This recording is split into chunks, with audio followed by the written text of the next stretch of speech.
Hello दोस्तों, स्वागत है आप सभी का इग्नो क्लासेस बाय निशा। आज के इस वीडियो में हम डिस्कशन करने वाले हैं BSOC 101 इंट्रोडक्शन टू सोशियोलॉजी के कुछ इंपॉर्टेंट क्वेश्चंस विद आंसर्स के साथ में डिस्कशन करेंगे। तो ये कम से कम मैंने आपको टोटल 19 या 18 क्वेश्चंस मैंने आपको प्रोवाइड किए हैं। बस एग्जाम में इतने क्वेश्चन आए कि इससे बाहर एग्जाम में कुछ क्वेश्चन नहीं पूछा नहीं जाएगा।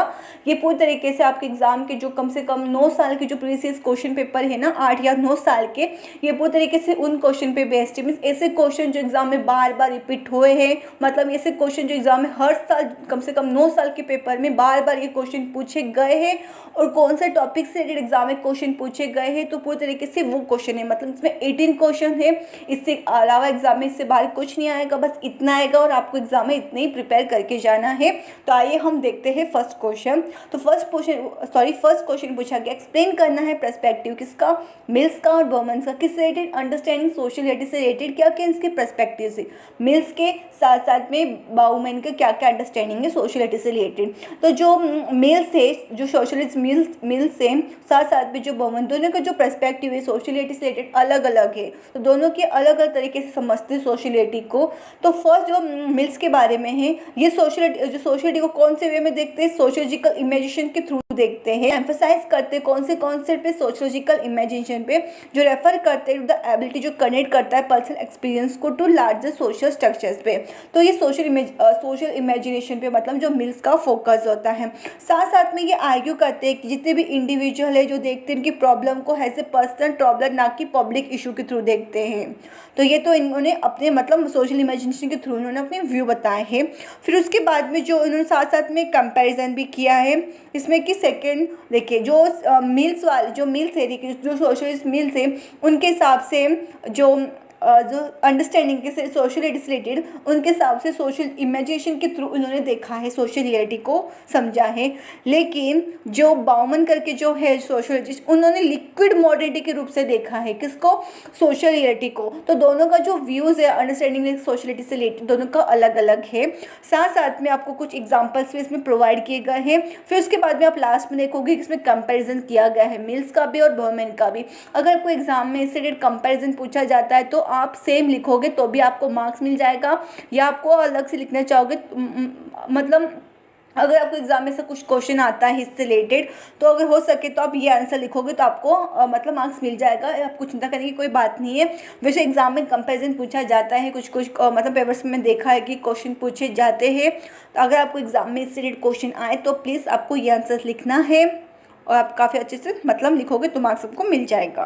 फिर उसके बाद में लास्ट में कंक्लूजन। तो मैं आपको ज़्यादा डीपली सिखाऊंगी कि ज़्यादा डीपली मैं आपको नहीं बताई क्योंकि वीडियो ज़्यादा लॉन्ग हो जाएगा। तो वैसे मैंने हर एक कॉन्सेप्ट के बारे में मैंने आपको इस रिलेटेड चैप्टर आप देख सकते हो कि मैंने हर एक कॉन्सेप्ट को मैंने आपको जो BSOC का जो लेक्चर मैंने आपको प्रोवाइड किए हैं, जिसमें मैंने आपको हर एक चीज़ से रिलेटेड मैंने आपको डिटेल में एक कॉन्सेप्ट को मैंने आपको एक्सप्लेन करके बताया है। तो जो लोगों ने वो वीडियो नहीं देखा है तो आप वो एक बार वीडियो देख लोगे तो आपके सारे चीज़ें के कॉन्सेप्ट क्लियर हो जाएंगे। इसमें मैं आपको सिर्फ ऊपर से चीज़ों की एक्सप्लेन कर रही हूँ। अगर आप चाहते हो कि आप एक एक टॉपिक को डिटेल में समझो तो आप वाला वीडियो जरूर देख लेना, जिसमें मैंने BSOC के हर एक टॉपिक मतलब जितने भी यूनिट से मैंने आपको हर एक यूनिट 1 से लेके यूनिट 14 तक मैंने आपको हर एक चीज़ों को एक्सप्लेन करके डिटेल में टॉपिक मैंने आपको एक्सप्लेन किया है। तो आप वो वीडियो देख लेना, आपके सारे डाउट्स टॉपिक से सारे क्लियर हो जाएंगे। मैं आपको लिंक डिस्क्रिप्शन बॉक्स में आपको प्रोवाइड कर दूंगी, अगर हो सके तो आप चैनल पर जाके देख लेना। तो सेकंड क्वेश्चन क्या पूछा गया, फैक्टर्स बताना है किसका, इमरजेंस ऑफ सोशियोलॉजी का, कैसे इमरजेंस हुआ था सोशियोलॉजी का, जिसमें कि फर्स्ट इसमें इंडस्ट्रियल रिवोल्यूशन है, सेकंड फ्रांस रिवोल्यूशन आता है, थर्ड है अर्बनाइजेशन, फोर्थ क्या है, राइज किसका, कैपिटलिज्म का, फिफ्थ आता है साइंटिफिक एडवांसमेंट, साथ साथ में एनलाइटमेंट के थॉट्स वगैरह हुए थे, सिक्स में ग्रोथ हुई थी किसकी, पॉलिटिक्स की, पॉलिटिकल की और सोशियोलॉजिकल थियरीज की, लास्ट में कंक्लूजन। आपको हर एक आंसर के एंडिंग में आपको कंक्लूजन लिखना है। इससे क्या होगा, आपका आंसर का जो प्रेजेंटेशन होगा मतलब वो अच्छा दिखेगा और आपको मार्क्स स्कोर करने में भी आपको मदद मिलेगा। तो आपको हर एक अपने आंसर में क्या है कंक्लूजन लिखना है। आपको कोशिश करना है कि आप हर एक आंसर कंक्लूजन के साथ ही एंडिंग करूँ। अब हम बात करते हैं क्वेश्चन नंबर 3। इसमें फैक्टर्स बताने इमर्जेंस ऑफ सोशल एंथ्रोपोलॉजी के। तो फर्स्ट हमने जो सेकंड क्वेश्चन देखा था उसमें क्या था, इमर्जेंस था किसका, सोशियोलॉजी का था। अभी थर्ड वाले क्वेश्चन में आता है इमर्जेंस किसका, सोशल एंथ्रोपोलॉजी का। ठीक है, जो इमर्जेंस सोशल एंथ्रोपोलॉजी को इसको शेप किया जा सकता है अलग अलग हिस्टोरिकल के थ्रू भी इसको शेप किया जा सकता है, आकार दिया जा सकता है, साथ साथ में इंटेलेक्चुअल के थ्रू भी और प्रैक्टिकल फैक्टर्स के थ्रू भी इसको क्या है, शेप दिया जा सकता है किसको, सोशल एंथ्रोपोलॉजी को। तो इसमें कौन कौन से इन्फ्लुएंस कीज है, जैसे कि फर्स्ट आता है कॉलोनिज्म्स एंड एक्सप्लोरेशन आता है, सेकंड आता है intellectual development in the 19th century के टाइम पे। इसमें भी कुछ पॉइंट्स में इसमें डिवाइड किए गए हैं किसको, इंटेलेक्चुअल डेवलपमेंट को, जैसे कि इवोल्यूशनरी थियरी आता है, सेकंड आता है कॉम्परेटिव मेथड, थर्ड आता है फिलोसॉफी एंड लिंग्विस्टिक्स। उसके बाद में ये तो इंटेलेक्चुअल डेवलपमेंट के कुछ पॉइंट्स इसके अंदर। थर्ड आता है इंडस्ट्रियल रिवोल्यूशन हुए थे, सोशल चेंज वगैरह हुए थे। फिफ्थ आता है field work and participant observation. Sixth influence हुआ था किसका, सोशियोलॉजी एंड साइकोलॉजी का। तो ये तो कुछ की है किसके, factors emergence of social anthropology के। ठीक है, इस वाले क्वेश्चन से रिलेटेड मतलब जितने भी अगर आप देखोगे BSOC 101 में जितने भी जो क्वेश्चन है ना, emergence factors of social anthropology हो या सोशियोलॉजी हो, साथ में रिलेशन बिटवीन पूछा गया हो सोशियोलॉजी का अदर सोशल साइंस से रिलेटेड, जैसे कि हिस्ट्री, पॉलिटिकल, इकोनॉमिक्स से रिलेटेड। तो इस टाइप के जो क्वेश्चन आते हैं एग्जाम में, मतलब हमेशा पूछी जाती है क्वेश्चन। मतलब अब देख सकते हो कि मैंने आपको टोटल कम से कम 19 क्वेश्चन मैंने आपको प्रोवाइड किया है, राइट। तो राइट, और एग्जाम में आपको कितने क्वेश्चन आते हैं, बस आपको 8 क्वेश्चन आते हैं एग्जाम में। तो अगर आप इतने करके जाओगे ना, कम से कम आप 8 क्वेश्चन के उससे अबाव आप क्वेश्चन ईजिली अटेम्प्ट कर सकोगे। बस आपको इतने क्वेश्चन आपको करके जाना है। जो मैं आपको इसमें बता रही हूँ कि जो मोस्ट इंपॉर्टेंट क्वेश्चन है, अगर आप चाहते हो कि आप पूरे ना पढ़ो, कुछ टिपिकल क्वेश्चन सबको पढ़ के जाओ, तो मैं आपको इसमें बता रही हूँ, आप अलग से नोट कर लेना। जैसे कि इमर्जेंस ऑफ सोशल एंथ्रोपोलॉजी हो या सोशियोलॉजी हो, तो साथ साथ में रिलेशनशिप बिटवीन हो किसका, इकोनॉमिक का हिस्ट्री के साथ में हो या इकोनॉमिक के साथ में या सोशल एंथ्रोपोलॉजी के साथ में। तो ये जो ऐसे टाइप के क्वेश्चन इन एग्जाम में बार बार पूछे जाते, मतलब ये मोस्ट इंपॉर्टेंट क्वेश्चन है। अगर आप बाकी से स्किप करोगे तो भी चलेगा, बट आपको ये वाले क्वेश्चन आपको स्किप नहीं करने हैं, क्योंकि इस टाइप के क्वेश्चन एग्जाम में आते ही हैं। अगर आप देखोगे प्रीवियस क्वेश्चन पेपर को एनालाइज करके, तो आपके सारे डाउट क्लियर हो जाएगी। जिससे रिलेटेड मैंने आपको वीडियो भी प्रोवाइड किया हुआ है BSOC 10 से रिलेटेड, जिसमें कि मैंने आपको हर एक जितने भी प्रीवियस क्वेश्चन पेपर है कम से कम 8 या 9 ईयर्स के साइड से, तो मैंने आपको सारे पेपर्स को मैंने आपको एनालाइज करके मैंने आपको स्टेप बाय स्टेप को बताया कि किस टाइप के क्वेश्चन एग्जाम में पूछे गए हैं, कौन कौन से टॉपिक से रिलेटेड पूछे गए हैं। तो जिन लोगों ने वो वीडियो नहीं देखा हो तो एक बार वो जाके वीडियो देख लेना, ताकि आपके सारे डाउट क्लियर हो जाए BSOC 10 से रिलेटेड, और मैं आपको लिंक डिस्क्रिप्शन बॉक्स में प्रोवाइड कर दूँगी। ठीक है, अब हम आते हैं हमारे क्वेश्चन नंबर 4 में। जैसे कि मैंने बताया, जो एक्सप्लेन किया जाता है रिलेशन बिटवीन किसका, सोशियोलॉजी का हिस्ट्री के साथ में। तो इस टाइप के क्वेश्चन एग्जाम में बहुत बार पूछे जाते हैं, तो प्लीज़ इन क्वेश्चन को आपको अवॉइड नहीं करना है। सोशियोलॉजी और हिस्ट्री का मतलब क्या रिलेशनशिप है, तो इस टाइप के मतलब क्या क्या इन्होंने का मतलब रिलेशन क्या क्या सोशियोलॉजी का हिस्ट्री के साथ में। तो इसमें क्या फर्स्ट आता है हिस्टोरिकल रूट क्या है सोशियोलॉजी का, फिर सोशियोलॉजी को कैसे यूज़ किया जाता है हिस्ट्री में। ठीक है, साथ साथ में हिस्टोरिकल यूजेस क्या है सोशियोलॉजिकल कॉन्सेप्ट का, फिर कौन कौन से डिफरेंट अप्रोचेज है किसके हिस्ट्री के साथ साथ सोशियोलॉजी के, फिर कौन कौन से एरिया पे दोनों फोकस करते हैं एरियाज पे। तो ये क्या हो गया, रिलेशनशिप हो गए किसकी, हिस्ट्री के सोशियोलॉजी का हिस्ट्री के साथ में। तो मैंने आपको इसी टॉपिक से रिलेटेड मैंने आपको जो हमने स्टार्ट किया था जो सीरीज़ किससे रिलेटेड प्लेलिस्ट वगैरह BSOC 10 से रिलेटेड, जिसमें मैंने आपको यूनिट 1 से लेकर यूनिट 14 मैंने आपको सब एक्सप्लेन किया है। तो आप एक बार वीडियो देख लोगे, जिसमें कि मैंने आपको रिलेशनशिप बिटवीन सोशियोलॉजी का हिस्ट्री के साथ में क्या मैंने आपको प्रोवाइड किया हुआ है, कॉन्सेप्ट को मैंने आपको अच्छे से डिटेल में मैंने आपको अच्छे से समझाया है। तो आपको वीडियो देख लेना है, ताकि आपको सारे BSOC 101 से रिलेटेड आपके सारे डाउट क्लियर हो जाएगी। हर एक टॉपिक को आप डिटेल में समझ सकोगे। साथ सबको मैंने आपको इंपॉर्टेंट क्वेश्चन आंसर तो मैंने आपको प्रोवाइड किया ही है। बस आपको इतना ही करना है। आपको BSOC 101 से रिलेटेड जो मैंने आपको एक एक यूनिट को मैंने आपको एक्सप्लेन किया वो जाके देखना है। उसके बाद में आपको जो मैंने आपको इंपॉर्टेंट क्वेश्चन विद आंसर्स करवाए बस आपको इतना करना है, और आपके एग्जाम के लिए अच्छे से प्रिपेयर हो जाओगे। बस आपको इतना करना है। अभी मैं आपको सिर्फ थोड़ा ऊपर जा रही हूँ, या डिटेल में मैं आपको नहीं एक्सप्लेन करी, क्योंकि मैं डिटेल में ऑलरेडी आपको एक्सप्लेन करके दे चुकी हूँ। जिन लोगों ने वीडियो नहीं देखा हो तो प्लीज़ आप जाके देख लेना वो वीडियो, आपके सारे डाउट क्लियर हो जाएंगे। ठीक है। इसमें क्या हमने क्वेश्चन नंबर 4 को देखा कि रिलेशनशिप बिटवीन क्या है सोशियोलॉजी का हिस्ट्री के साथ में। अब क्वेश्चन नंबर 5 में आता है सेम, फर्स्ट हमने देखा रिलेशनशिप हिस्ट्री के साथ में, अब पूछा गया रिलेशनशिप पॉलिटिकल के साइंस के साथ में क्या है रिलेशनशिप है। तो दोनों का रिलेशनशिप पॉलिटिकल क्या है, एक दूसरे से क्या है, अलग तरीके से है। दोनों का काम क्या होता है, स्टडी करना होता है ह्यूमन सोसाइटी को भी, गवर्नेंस को भी और सोशल स्ट्रक्चर्स को भी। लेकिन दोनों का जो अप्रोच है, जो फोकस क्या है, अलग अलग तरीके से दोनों एनालाइज करते हैं इसको सोसाइटी को। तो जिसमें कि फर्स्ट में कॉमन ग्राउंड क्या आता है, दोनों का कॉमन चीज़ें क्या है। सेकंड आता डिफरेंस क्या क्या दोनों के बीच में, सोशियोलॉजी और पॉलिटिकल साइंस के बीच में। थर्ड आता है इंटरकनेक्शन क्या है दोनों का, जिसमें कि पॉलिटिकल सोशलाइजेशन है, पावर एंड अथॉरिटी है, social movement and political change है। उसके बाद में public policy and social impact. तो ये तो क्या हो गए, इंटरकनेक्शन हो गए। कौन कौन से, पॉलिटिकल सोशलाइजेशन, साथ साथ में जो उनकी पावर और अथॉरिटी है पॉलिटिकल साइंस और सोशियोलॉजी की। उसके बाद में सोशल मूवमेंट क्या है, और उसके बाद में क्या पॉलिटिकल चेंजेस है, साथ में public policy and social impact. इसके बाद में क्वेश्चन नंबर 6 में रिलेशनशिप बिटवीन बताना है किसके बीच में, सोशियोलॉजी का सोशल एंथ्रोपोलॉजी के साथ में क्या रिलेशनशिप है। तो सोशल और सोशल एंथ्रोपोलॉजी देखिए, जितना भी अगर हम बात करेंगे, जितने भी सोशल साइंस, जितने भी मतलब डिसिप्लिन से अदर डिसिप्लिन से, जैसे कि हिस्ट्री, इकोनॉमिक हो या पॉलिटिकल साइंस, सोशल एंथ्रोपोलॉजी हो, इन सभी का अगर रिलेशनशिप की अगर बात करें सोशियोलॉजी के साथ में, तो इन सभी का काम क्या होता है, स्टडी करना ह्यूमन सोसाइटी को, साथ साथ में कल्चर्स को, सोशल इंटरेक्शन को, ठीक है। पर इन सभी डिसिप्लिन का क्या होता है, जो अप्रोचेस वगैरह होते हैं ना, वो अलग अलग होते हैं, ठीक है। तो इसमें वही आपको बताना है। इसके अंदर कॉन्सेप्ट आपका जो फर्स्ट डेफिनेशन आता है ना आपके आंसर का, वो सेम रहेगा, बट दोनों का अप्रोचेस वगैरह क्या होंगे, अलग अलग होंगे। इसमें क्या रिलेशनशिप बताया इसके अंदर सोशियोलॉजी का एंथ्रोपोलॉजी के साथ में, इसमें कि सिमिलरिटीज बताया है सोशियोलॉजी का और सोशल एंथ्रोपोलॉजी का, दोनों के बीच में क्या सिमिलरिटीज है, ठीक है। इसमें कि स्टडी ऑफ सोसाइटी, दोनों का काम होता है स्टडी को सोसाइटी को। सेकेंड आता है ह्यूमन बिहेवियर को एनालाइज करना होता है। थर्ड आता है क्वांटिटी और क्वालिटी मेथड दोनों यूज़ करते हैं, सोशियोलॉजी भी यूज़ करता है, सोशल एंथ्रोपोलॉजी भी यूज़ करता है। फिर उसके बाद में डिफरेंस बताना है क्या है, फोकस और स्कोप क्या होता है। जैसे कि सोशियोलॉजी फोकस करता है मॉडर्न इंडस्ट्रियलाइजेशन पे और अर्बन सोसाइटी पे, सोशल एंथ्रोपोलॉजी स्टडी करता है स्मॉल स्केल और प्री इंडस्ट्रियल और इंडिजियस सोसाइटी पे फोकस करता है। उसके बाद में दोनों कौन कौन से मेथड यूज़ करते हैं।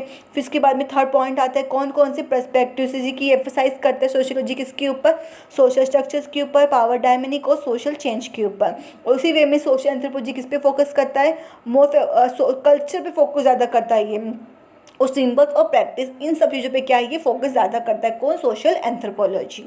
उसके बाद में question number 7 relationship between sociology का इकोनॉमी के साथ में अभी क्या रिलेशनशिप है, ठीक है। सोशियोलॉजी इकोनॉमी के एक दूसरे से क्या है, एकदम क्लोजली क्या है, इंटर रिलेटेड है। दोनों का काम क्या होता है, स्टडी करना ह्यूमन बिहेवियर, सोसाइटी और इकोनॉमिक एक्टिविटीज़। अगर सिंपल वे में अगर मैं आपको बताऊँ, सोशियोलॉजी का काम क्या होता है, स्टडी करना सोसाइटी से रिलेटेड, राइट। और इकोनॉमी का काम क्या होता है, स्टडी करना जो भी इकोनॉमिक एक्टिविटीज़ होगी सोसाइटी के अंदर, ये जितनी भी एक्टिविटीज होती है इकोनॉमिक से उस पर फोकस करता है कौन, इकोनॉमिक, ठीक है। इसमें कि फर्स्ट आता है दोनों के इसमें इंडिपेंडेंस क्या है, सेकंड इकोनॉमिक सोशियोलॉजी क्यों कहते हैं, उसके बाद में इनइक्वालिटी और सोशल क्लासेस क्या है, fourth point labour and employment, fifth point development and policy, तो सिक्स पॉइंट कंज्यूमर बिहेवियर कौन कौन से। अगर सिंपल वे में वैसे मेरे को बताया, इकोनॉमी का काम है इकोनॉमिक से चीज़ों को मतलब बताना, उसके ऊपर चीज़ों पे ऊपर फोकस करना। तो ये तो काम किसका है, इकोनॉमिक का। उसके बाद में क्वेश्चन नंबर 8 इकोनॉमिक सोशियोलॉजी को सब डिसिप्लिन ऑफ सोशियोलॉजी क्यों कहा जाता है। तो मैं आपको थोड़ा सा कॉन्सेप्ट को एक्सप्लेन करके बता देती हूँ, कुछ आप समझ सकोगे थोड़ा अच्छे से। तो इकोनॉमिक सोशियोलॉजी के सब फील्ड है किसका, सोशियोलॉजी का, राइट। दोनों का काम क्या होता है, सोशल और कल्चर एक्सपर्ट जितने भी इकोनॉमिक बिहेवियर को उनको एनालाइज करना, अच्छे से समझना, रिसर्च करना अच्छे से। लेकिन जो मेन स्ट्रीम इकोनॉमी का क्या होता है, इकोनॉमिक को देखता है कौन, इकोनॉमिक का काम होता है जितने भी इकोनॉमिक एक्शन जैसे कि रैशनल, इंडिविजुअल डिसीजंस ड्राइवन, इन सब के ऊपर काम करता है। लेकिन सोशियोलॉजी किसके ऊपर फोकस करता है, सोशल स्ट्रक्चर्स के ऊपर, जैसे कि institutions, power relations, culture norms, जो शेप करता है इकोनॉमिक एक्टिविटीज़ को। तो ये तो हो गया इकोनॉमिक सोशियोलॉजी का डेफिनेशन। उसके बाद में इसका ओरिजिन कैसे हुआ, डेवलपमेंट कैसे हुआ, इसमें कि कार्ल मार्क्स का क्या व्यू था, मैक्स वेबर का एंड इमेल डेकन का। अगर बात करें कार्ल मार्क्स की, अगर हम बात करते हैं, ये फोकस करता है कि कैसे कैपिटलिज्म क्रिएट हुआ, class structures and economic equality. और मैक्स वेबर किसको एग्जामिन करता है कि कैसे रिलीजन्स को इन्फ्लुएंस करते डेवलपमेंट ऑफ कैपिटल को कैसे इन्फ्लुएंस करता है। उसके बाद में इमेल डुर्कheim क्या एक्सप्लोर करता है डिविजन्स ऑफ लेबर को, इसका क्या इम्पैक्ट होता है सोशल कोहेजन पे। तो ये तो क्या हुआ ओरिजिन एंड डेवलपमेंट। उसके बाद में सेकंड पॉइंट आता है की कॉन्सेप्ट क्या है इकोनॉमिक सोशियोलॉजी का, जिसमें कि फर्स्ट पॉइंट आता है सोशल एम्बेडेंस किसका इकोनॉमिकल एक्शन का। सेकंड आता है institutions and economic behaviour. Third क्या है कल्चर्स और इकोनॉमिक लाइफ क्या है, पावर और इकोनॉमिक की इनइक्वालिटी क्या है। Fifth point market as a social construction क्यों कहा गया है। फिर उसके बाद में 6 पॉइंट आता है ग्लोबलाइजेशन एंड इकोनॉमिक नेटवर्क। उसके बाद में इकोनॉमिक सोशियोलॉजी को और विशेष इकोनॉमी के बीच में क्या है कंपेयर किया है।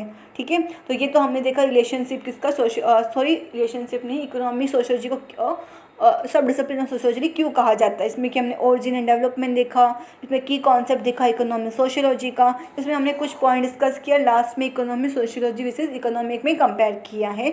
फिर हर एक क्लास में आपको क्या है कंक्लूजन आपको लिखना है। तो बहुत सारे लोगों को कंक्लूजन से रिलेटेड डाउट होता है कि जैसे कि मैं आपको जितने भी आप मेरे वीडियोस देखोगे ना इंपॉर्टेंट क्वेश्चंस आंसर से रिलेटेड, मैंने आपको हर एक कंक्लूजन्स के बारे में आपको बताया है कि आपको कंक्लूजन से रिलेटेड कुछ चिंता करने की ज़रूरत नहीं है, इतना कोई डिफिकल्ट नहीं होता कंक्लूजन लिखना। जो लोग लिख सकते हैं तो अच्छी बात है, बट जो बहुत सारे लोग होते हैं ना कंक्लूजन नहीं लिख सकते हैं, तो सिंपल आपको क्या करना है, जो आपको डेफिनेशन जब आप स्टार्टिंग में लिखते हो आंसर की, अगर आप वो सेम एज इट इज़ भी लिखोगे ना तो भी आपको मार्क्स मिल जाएगा। ठीक है, अगर हो सके तो जितना भी आपने आंसर लिखा है ना उसका थोड़ा सा अपने मन से कुछ समरी आपको लिखना है, कितना आपको समझ में आया हो, सारे टॉपिक को पढ़ के आपको कुछ भी समझ में आया हो वो आपको कंक्लूजन में लिखना है, खुद का समरी अलग से प्रोवाइड करना है। अनदर अगर दूसरा ऑप्शन मैं आपको बताऊँ, आपको थर्ड ऑप्शन, इसमें क्या आता है जितने भी आपने आंसर्स लिखे हैं ना, जितने भी आपने मेन बॉडी में आंसर्स वगैरह लिखे जैसे कि ग्लोबलाइजेशन इकोनॉमिक नेटवर्क हो, इकोनॉमिक और सोशियोलॉजी का इकोनॉमिक का कंपेयर हो या ओरिजिनल डेवलपमेंट हो, इन सब चीज़ों को आपको एक एक पॉइंट सब पार्ट में से आपको जितने भी जो पॉइंट्स हैं हर एक लाइन को आपको सेम एज इट इज़ क्या है कंक्लूजन में लिखना है, आपको इजीली आपको मार्क्स मिल जाएगा। बस आपको इतना करोगे तो भी आपको मार्क्स मिल जाएगा, इतने डरने की बात नहीं, तो भी आपको मार्क्स मिलता है। अगर ध्यान रखना है कि आपको ज़्यादा पेज भरने की कोशिश करना है, आपको पेज को खाली नहीं रखना है, जितना लिख सको आपको उतना लिखना है। अगर 20 मार्क्स का आपको पूछा गया तो कम से कम 3 या 4 पेजेस की आंसर्स आप लिखने की कोशिश करना है, आपको इन बातों पे ध्यान रखना है। अब हम बात करते हैं क्वेश्चन नंबर 9। अभी फर्स्ट तो हमने देखा क्वेश्चन नंबर 8 में इकोनॉमिक सोशियोलॉजी को सब डिसिप्लिन ऑफ सोशियोलॉजी क्यों कहा गया है, राइट। अब पूछा गया है इस 9th क्वेश्चन में हिस्टोरिकल सोशियोलॉजी को सब डिसिप्लिन ऑफ सोशियोलॉजी क्यों कहा गया है। जैसे कि इकोनॉमिक की अगर हम बात की थी सोशियोलॉजी के बारे में, इकोनॉमिक सोशियोलॉजी को सब डिसिप्लिन ऑफ सोशियोलॉजी क्यों कहा गया है, तो इकोनॉमिक किससे रिलेटेड करता है, इकोनॉमिक एक्टिविटी से रिलेटेड काम करता है।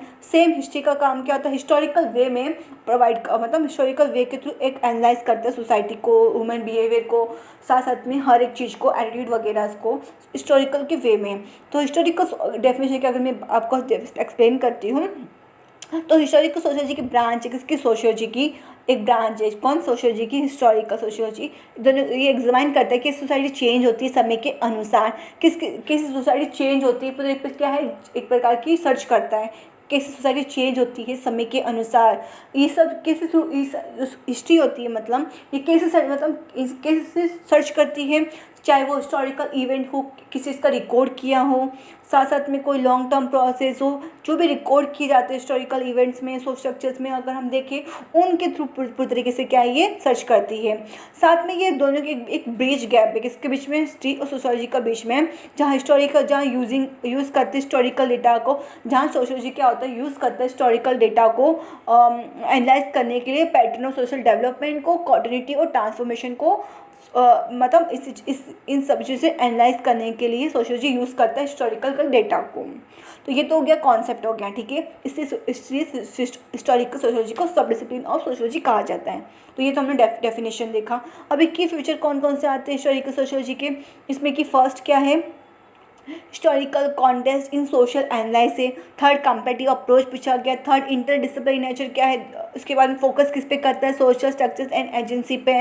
फिर उसके बाद में कुछ मेजर थ्योरेटिकल अप्रोच जैसे कि हिस्टोरिकल सोशियोलॉजी में है, इसमें कि फर्स्ट क्या है, मार्क्स एंड पर्सपेक्टिव्स है, वेबर्स के क्या अप्रोचेज है, वर्ल्ड सिस्टम थियोरी क्या है।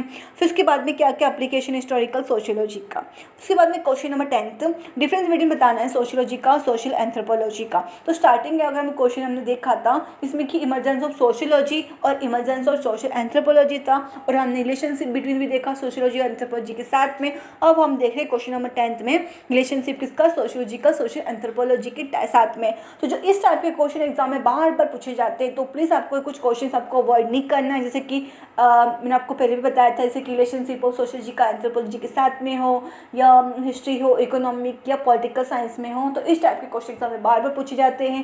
साथ साथ में इकोनॉमिक सोशियोलॉजी को सब डिसिप्लिन में क्यों कहा जाता है ये भी पूछा जाता है, और हिस्ट्री को क्यों कहा जाता है ये भी पूछा जाता है एग्जाम के अंदर, और डिफरेंस बिटवीन भी पूछा जाता है एग्जाम के अंदर। अगर आप इतना भी प्रिपेयर कर लोगे तो आप इजीली 90+ मार्क्स आप स्कोर कर सकोगे, क्योंकि एग्जाम में सिर्फ आपको कम से कम 5 क्वेश्चन आपको अटेम्प्ट करने रहते हैं, आपको 8 क्वेश्चन पूछे जाते हैं, और मैंने आपको कम से कम 18 क्वेश्चन प्रोवाइड किए, सॉरी 19 क्वेश्चन मैंने आपको प्रोवाइड किए हैं। ठीक है, बस आपको इतना प्रिपेयर करके जाना है।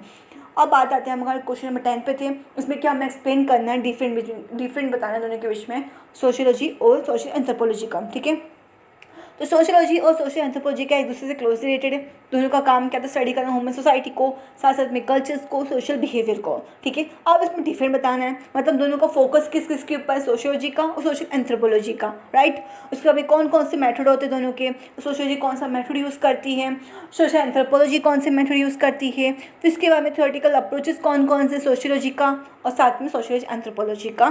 थर्ड थ्योरेटिकल अप्रोच कौन कौन से है, हिस्टोरिकल डेवलपमेंट कौन कौन से है, ये एक्सप्लेन करना है। उसके बाद में क्वेश्चन नंबर 11 में अप्रोचेस बताने हैं समझने के लिए सोशल चेंजेस को। क्या क्या अप्रोचेस आते हैं सोशल चेंजेस को समझने के लिए। फर्स्ट मैं आपको डेफिनेशन एक्सप्लेन करके बताती हूँ। तो अंडरस्टैंडिंग सोशल चेंजेस, अगर हम समझना चाहते हैं सोशल चेंज को, इसके लिए हमें ज़रूरत मतलब पूरी तरीके से मतलब जरूरी है एक पूरी तरीके से सर्च करना, सोसाइटी के ट्रांसफॉर्मेशन में के अनुसार पूरी तरीके इन सब चीज़ों पे सर्च करना, जैसे कि शिफ्ट होना कल्चर नॉर्म्स में, इंस्टीट्यूशन, टेक्नोलॉजी, इन रिलेशनशिप, इन चीज़ों पे क्या हमें सर्च करना है। साथ साथ में डिफरेंट वर्टिकल अप्रोच क्या है, हमें मदद करता है एक्सप्लेन करने में कोजेज और प्रोसेस किसके, सोशल चेंजेस के। हर एक का एम्फोसाइज करते हैं डिफरेंट फैक्टर्स ऑफ मैकेनिज्म्स के ऊपर। तो ये तो क्या हो गया, कुछ कॉन्सेप्ट हो गया। उसके बाद में भी कौन कौन से अप्रोच है इसमें कि फर्स्ट अप्रोच क्या बताया है, रिवोल्यूशनरी अप्रोच कौन कौन से, कॉन्फ्लिक्ट अप्रोच कौन से, थर्ड क्या आता है स्ट्रक्चर्स ऑफ फंक्शनल अप्रोच कौन से, फोर्थ पॉइंट कल्चरल अप्रोच कौन कौन से दोनों के, फिफ्थ आता है टेक्नोलॉजिकल डिटर्मिनेशन। उसके बाद में six post modernism and globalisation theory. साथ साथ में हर एक में आपको क्या है जितने भी पॉइंट्स आपको एग्जाम्पल आपको प्रोवाइड लिखना है। तो जिसमें कि मैंने आपको हर एक आंसर को एकदम आंसर फॉर्मेट के हिसाब से मैंने आपको हर एक आंसर्स मैंने आपको प्रोवाइड किया है, और आपको इसी वे में आपको लिखना है हर एग्जाम में। उसके बाद में क्वेश्चन नंबर 12 में डिस्कस करना है फंक्शनल थ्योरी किसका, मैरिस्कोफे की क्या फंक्शनल थ्योरी है। तो मैरिस्कोफे की फंक्शनल थ्योरी क्या की कॉन्सेप्ट है, की कॉन्सेप्ट एंथ्रोपोलॉजी में सीखे, जो एम्फेसाइज करते हैं कि कैसे कल्चर, प्रैक्टिस और इंस्टीट्यूशन सर्व करते हैं स्पेसिफिक फंक्शन, एक स्पेसिफिक फंक्शन का काम करते हैं जो कि एक ह्यूमन बीइंग की जितनी भी जरूरत है उनको फुलफिल करने को। तो ये थियोरी क्या है, रूटेड है किसके, फंक्शनलिज्म में, जहाँ की ब्रॉड सोशियोलॉजिकल पर्सपेक्टिव देखती है कि सोसाइटी सिस्टम को अलग अलग डिफरेंट पार्ट कैसे काम करते हैं और मेंटेन करते हैं स्टेबिलिटी को। तो ये क्या हो गया, ब्राउनिस वर्ल्ड मैरिस्कोफे की क्या हो गया, थोड़ा सा छोटा सा कॉन्सेप्ट हो गया। ठीक है, अब इसके अंदर कुछ की प्रिंसिपल भी हो गए मैरिस्कोफे फंक्शनल थ्योरी की, इसमें कि फर्स्ट कल्चर को एज ए सिस्टम माना गया। फिर उसके बाद में कौन कौन से बेसिक नीड्स और कल्चर रेस्पॉन्स, जैसे कि nutritions, second reproductions, third bodily comfort हो गया, फोर्थ आ गया safety, fifth reduction and six movement. तो ये सब क्या हो गए, एक बेसिक ह्यूमन नीड्स हो गए जो जो जरूरी होती हैं। ठीक है, उसके बाद में आता है थर्ड पॉइंट बताया गया है फंक्शनल यूनिट किसकी, सोसाइटी की, जहाँ की हर एक पार्ट ऑफ सोसाइटी के एक दूसरे से इंटरकनेक्टेड है, साथ में कि रीजन्स एंड इकोनॉमी के सेपरेट नहीं है। उसके बाद में फोर्थ फील्ड वर्क और पार्टिसिपेंट के ऑब्जर्वेशन क्या क्या है, ये सब के कुछ पॉइंट्स है किसकी, कौन फंक्शनल थ्योरी ऑफ मैरिस्कोफे की। तो अगर मैरिस्कोफे की हम बात करें तो ये किससे फोकस करता है, जो भी मतलब ह्यूमन्स के नीड्स के ऊपर पूरी तरीके से फोकस करता ही है।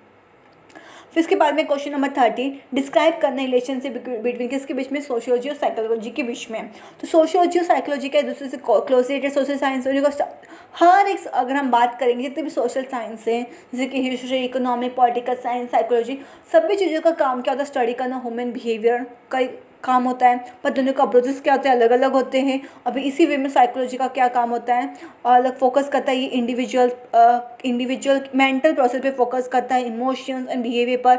ये एक एक चीज़ को मतलब एक इंसान को मतलब पूरी तरीके से एनालाइज करता है, समझता है। तो सोशियोलॉजी क्या होता है, जहाँ के ग्रुप ऑफ पीपल के थ्रू क्या समझा जाता है। तो ये तो कुछ कॉन्सेप्ट है सोशियोलॉजी का। उसके बाद में रिलेशनशिप बिटवीन बताना है इसका, सोशियोलॉजी का, साइकोलॉजी का। इसमें कि फर्स्ट पॉइंट क्या होता है, क्या overlap in human behaviour. Second sociology psychology कहा गया है। थर्ड इंटरडिपेंडेंस क्या है, फिर उसके एप्लीकेशन क्या क्या रियल लाइफ में, दोनों का काम क्या है, सोशियोलॉजी का भी और साइकोलॉजी का भी। फिर इसके बाद में क्वेश्चन नंबर 14 में बताना है सोशल इंस्टीट्यूशन क्या है, कौन कौन से इसके टाइप्स एक्सप्लेन करना है। तो सोशल इंस्टीट्यूशन क्या एक स्ट्रक्चर सिस्टम है किसका, सोशल रिलेशनशिप का और नॉर्म्स का, जो हमें बताता है कि कैसे ह्यूमन बिहेवियर सोसाइटी में गाइड करता है ह्यूमन बिहेवियर को सोसाइटी के अंदर। तो ये जो इंस्टीट्यूशन क्या होती है, हेल्प करती है हमें मेंटेन करने के लिए ऑर्डर को, स्टेबिलिटी और कंटिन्यूटी सोसाइटी सोशल लाइफ को, इन सोशल लाइफ में इस चीज़ को मेंटेन करने में किसके थ्रू, बाय रेगुलेटिंग इंटरकनेक्शन होना हर एक का जितने भी अमॉन्ग इंडिविजुअल के अंदर, साथ में ग्रुप के अंदर। तो ये क्या एक इंपॉर्टेंट रोल प्ले करती है जितने भी बेसिक नीड्स होती है ह्यूमंस की फुलफिल करने में। इसमें कि टाइप ऑफ इंस्टीट्यूशन कौन कौन से हो गए, फैमिली का इंस्टीट्यूशन हो गया, चाहे वो एजुकेशन इंस्टीट्यूशन हो या इकोनॉमिक इंस्टीट्यूशन हो। फैमिली इंस्टीट्यूशन में अगर हम बात करें जैसे कि न्यूक्लियर फैमिली हो या एक्सटेंड फैमिली हो या सिंगल पेरेंट्स हो, तो ये सब क्या है, सोशल इंस्टीट्यूशंस हैं। इन सभी का काम क्या होता है, एक रोल इंपॉर्टेंट रोल प्ले करते हैं हर एक बेसिक ह्यूमन नीड्स को फुलफिल करने को। इसमें कि सेकंड आता है एजुकेशन इंस्टीट्यूशन जैसे कि स्कूल, कॉलेज एंड यूनिवर्सिटी। उसके बाद में इकोनॉमिक एक्टिविटी इंस्टीट्यूशन हो जो रेगुलेट करता है प्रोडक्शन, डिस्ट्रीब्यूशन, कंजम्पशन किसका, गुड्स एंड सर्विसेज, जैसे example bank, business and trade union. Fourth आता है पॉलिटिकल इंस्टीट्यूशन से कि government, political parties and judiciary and military, ये सभी काम करते हैं हमारे मेंटेन करना रोल एंड ऑर्डर्स वगैरह को मेंटेन करने में। फिफ्थ आता है रिलीजियस इंस्टीट्यूशन जैसे कि चर्चेस, मॉस्क्यूज, टेम्पल्स। तो उसके बाद में कैरेक्टरिस्टिक बताना है सोशल इंस्टीट्यूशन जैसे कि यूनिवर्सिटी। सेकंड पॉइंट आता है structures and organisation. Third point आता है कंटिन्यूटी एंड स्टेबिलिटी। फोर्थ आता है फंक्शनलिटी। इसके बाद में fifth independence. Six norm, social norms and norm. तो ये सब क्या हो गए, कैरेक्टरिस्टिक हो गई किसकी, सोशल इंस्टीट्यूशन के क्या है, फीचर्स हो गए ये सब, जो कि क्या क्या उनको सिखाए जाते हैं। मतलब हर एक इंस्टीट्यूशन में क्या है, कौन कौन तरीके से कौन सोशल नॉर्म्स वगैरह सिखाए जाते हैं। जैसे कि एजुकेशन में अलग अलग होते हैं, फैमिली इंस्टीट्यूशन में अलग होते हैं। तो ये अलग अलग क्या है, सोशल इंस्टीट्यूशन के क्या है, ये फीचर्स हैं। फिर इसके बाद में क्वेश्चन नंबर 15 में कल्चर क्या है, डिस्क्राइब करना है इसकी कैरेक्टरिस्टिक। तो कल्चर क्या है, सेट है किसका, बिलीव्स का, शेयर बिलीव्स का, वैल्यूज़ का, कस्टम्स का, बिहेवियर का और आर्टिफैक्ट का, जहाँ जितने भी मेंबर सोसाइटी एक दूसरे से इंटरेक्ट करते साथ में और इंटरेक्ट होते हैं, साथ साथ में जितने भी कल्चर होते हैं क्या है, पास की जाती है एक जनरेशन लेके दूसरे जनरेशन में। और ये क्या है, शेप करते हैं पीपल की सोच को, उनके थिंग्स को, उनकी लाइफ को शेप अलग प्रकार से आकार देते हैं। उसके बाद में कैरेक्टरिस्टिक कौन कौन सी हो सकती है जिससे कल्चर, जैसे कि लर्न किया जा सकता है, साथ में शेयर भी किया जा सकता है कल्चर को। सिंबॉलिक होता है कल्चर हमारा, हर एक सिंबॉलिक अगर हम बात करें कल्चर जैसे कि नेशनल फ्लैग, वो हमारा सिर्फ एक क्लोथ ही नहीं है, हमारा नेशनल फ्लैग वो हमारा सिंबल है, हमारे इंडिया को रिप्रेजेंट करता है, हमारे इंडिया के कल्चर को। तो उसके बाद में फोर्थ आता है डायमेनिक है और एडेप्टिव भी है। डायमेनिक एंड एडेप्टिव कहा गया कल्चर को, मतलब डायमेनिक मतलब कोई परमानेंट इसका है, टेम्परेरी है, कोई परमानेंट नहीं है ये, इसको हम किसी चीज़ इसको एडेप्ट भी मतलब उसको चेंज वगैरह भी कर सकते हैं या कोई चीज़ों को एडेप्ट भी कर सकते हैं कोई और कल्चर्स को भी। फिर उसके बाद में फिफ्थ आता है इंटीग्रेटेड एंड इंटरकनेक्टेड भी है।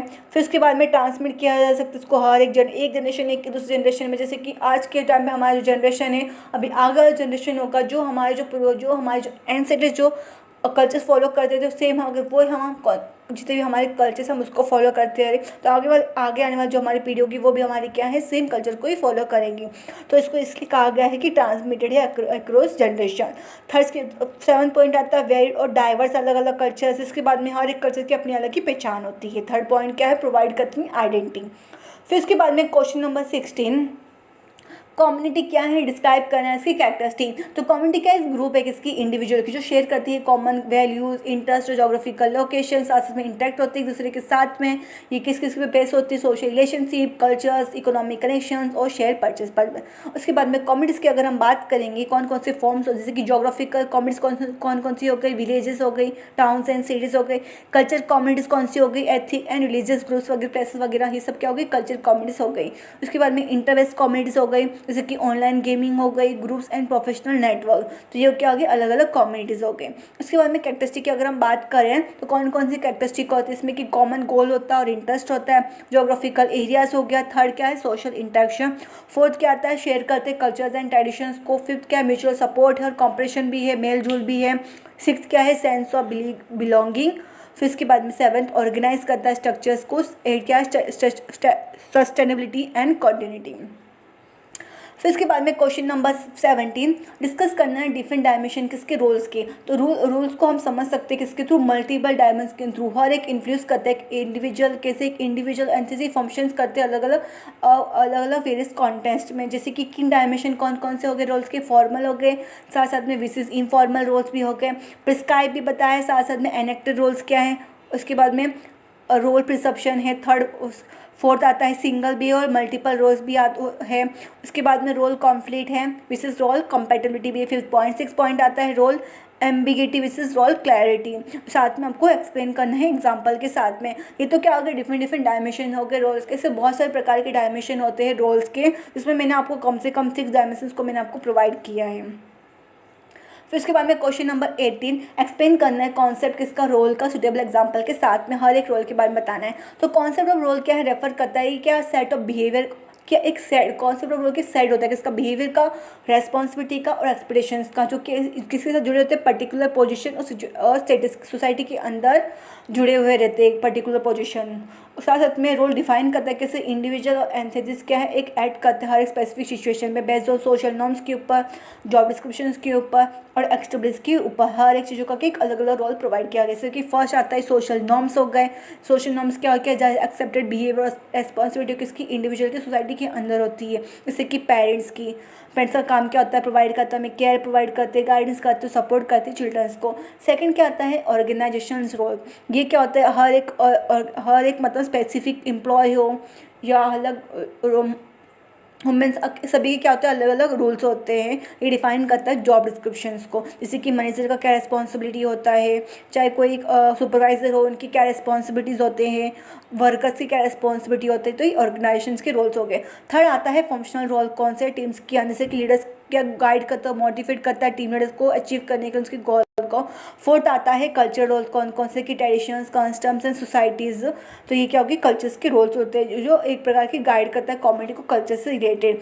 फिफ्थ आता है टेक्निकल और सिस्टम्स रोल्स हो गए, जैसे कि एडमिन के सॉफ्टवेयर सिस्टम पे जो हाई टेस्ट प्रिफरेंस करता है, मैनेज करता है यूजर्स इन सेटिंग्स को।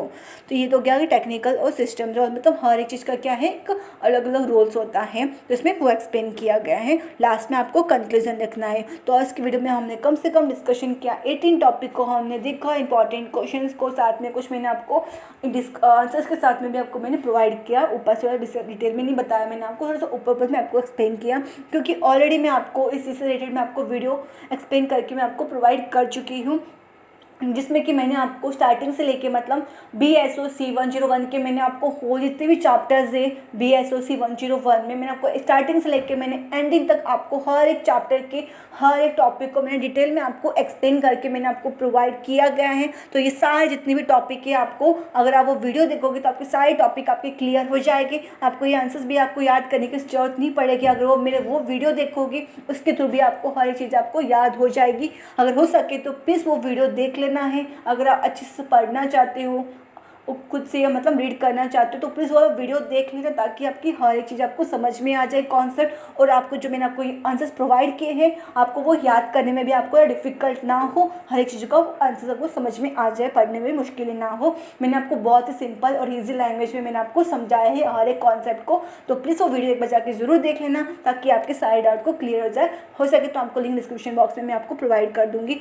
और इस इस पूरा PDF में आपको लिंक डिस्क्रिप्शन बॉक्स में मैं आपको प्रोवाइड कर दूंगी। जितने भी टोटल 18 क्वेश्चन है इसका मैं आपको PDF लिंक डिस्क्रिप्शन बॉक्स में प्रोवाइड कर दूंगी। आप PDF से पढ़ सकते हो, अपने एग्जाम के लिए प्रिपेयर कर सकते हो अच्छे से। अगर कुछ भी डाउट हो, आपको क्वारी कुछ भी हो, आपको इस वीडियो से रिलेटेड हो या कोई और सब्जेक्ट से रिलेटेड हो, या आपको कुछ भी कॉन्सेप्ट वगैरह समझ में नहीं आया हो, अगर आप चाहते हो कि मैं आपको और डिटेल में आपको एक्सप्लेन करके बताऊँ तो मुझे कॉमेंट करके ज़रूर बताना है।